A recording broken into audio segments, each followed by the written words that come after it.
الحج أشهر معلومات فمن فرض فيهن الحج فلا رفث ولا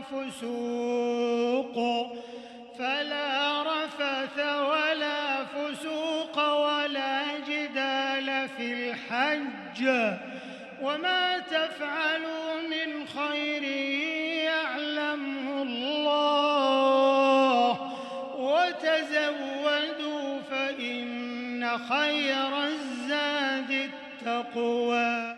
Assalamu alaikum wa rahmatullahi wa barakatuh. Bismillah walhamdulillah wassalatu wassalamu ala rasulillah wa ala alihi wa sahbihi wa man wala. All praise and thanks is due to Allah subhanahu wa ta'ala. Peace and salutations upon Muhammad sallallahu alayhi wa sallam, his family, his friends, and upon all those who try to emulate him until the end of time. Ahlan wa sahlan wa marhaban bikum.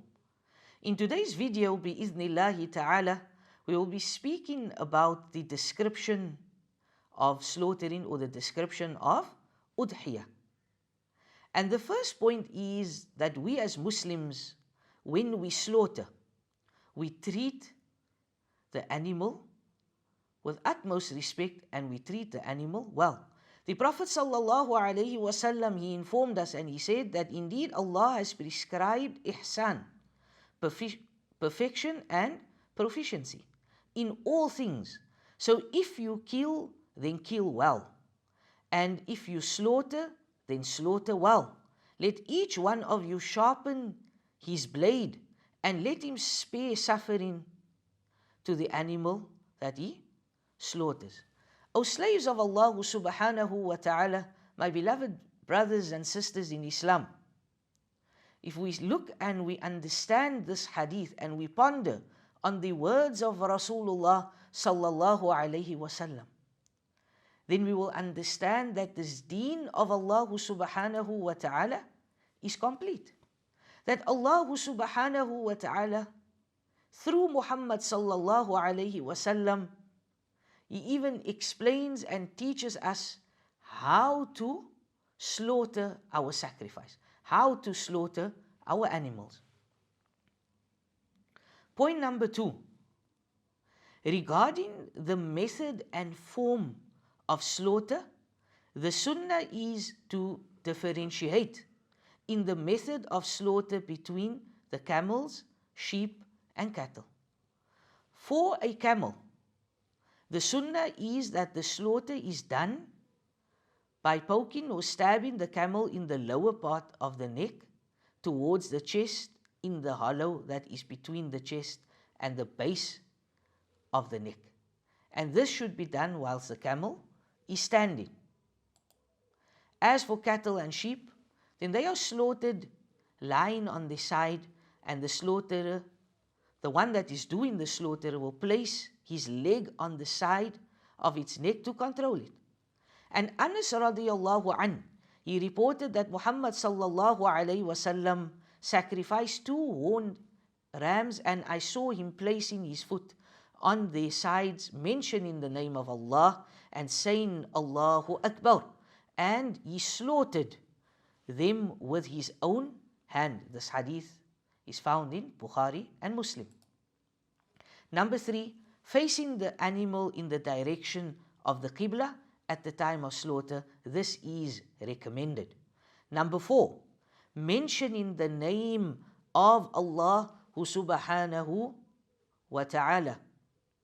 As Allah subhanahu wa ta'ala informs us in the Quran, to not eat of what is not slaughtered in Allah subhanahu wa ta'ala's name, for that would certainly be an act of fisk, of disobedience. Once also mentioning Allah subhanahu wa ta'ala's name, saying Bismillah, and to say the takbir, to say Allahu Akbar, and this is for the slaughterer, then this is recommended. Number 5, the blood must flow from the sacrifice, and this is obligatory. The Prophet sallallahu alaihi wasallam said, use whatever causes blood to flow and eat the animals if the name of Allah has been mentioned before slaughtering them. And it is important to understand that the blood flows from the neck of the animal from its bottom to the jaws, cutting the two jugular veins, which are thick veins surrounding the windpipe, and ideally the windpipe, the air passage, and the esophagus, the food and drink passage, should all be cut, and Allah subhanahu wa ta'ala knows best. The ulama of fiqh, the jurists, the scholars of this ummah, they have differed on what is sufficient to cut during slaughter as follows. The Ahnaf, the Hanafiya, they hold that it is wajib to cut the windpipe, the esophagus, and one of the jugular veins. The Malikiya, they hold that it is wajib to cut the windpipe and the jugular veins. The Shafi'iyya and the Hanabila hold that it is wajib to cut the windpipe and the esophagus. And the preponderant view and qawlu rajih is that cutting the jugular veins suffices to make the slaughter permissible, whether the windpipe or the esophagus is cut or not. And Allahu Azza wa Jal knows best. And this is the description of the Udhiyah. And once that is done, once one receives the meat of one's sacrifice, keep a portion of the meat for your family and yourself. Share with your family members as well, whether it's your aunties, your uncles, your cousins, and give a portion to the poor. We ask Allah subhanahu wa ta'ala to guide and protect us. We ask Allah subhanahu wa ta'ala to ease the affairs of our brothers and sisters in Palestine. We ask Allah subhanahu wa ta'ala to destroy the enemies of Al-Islam. We ask Allah subhanahu wa ta'ala to grant sabr to our brothers and sisters wherever they are suffering throughout the world, that Allah subhanahu wa ta'ala grants the Hujjaj and accepted Hajj. May Allah accept their efforts. May Allah subhanahu wa ta'ala return them back in safety to their families. Subhanak Allahumma wa bihamdik. Ashhadu an la ilaha illa astaghfiruka wa atubu ilayk. Assalamu alaikum wa rahmatullahi wa barakatuh.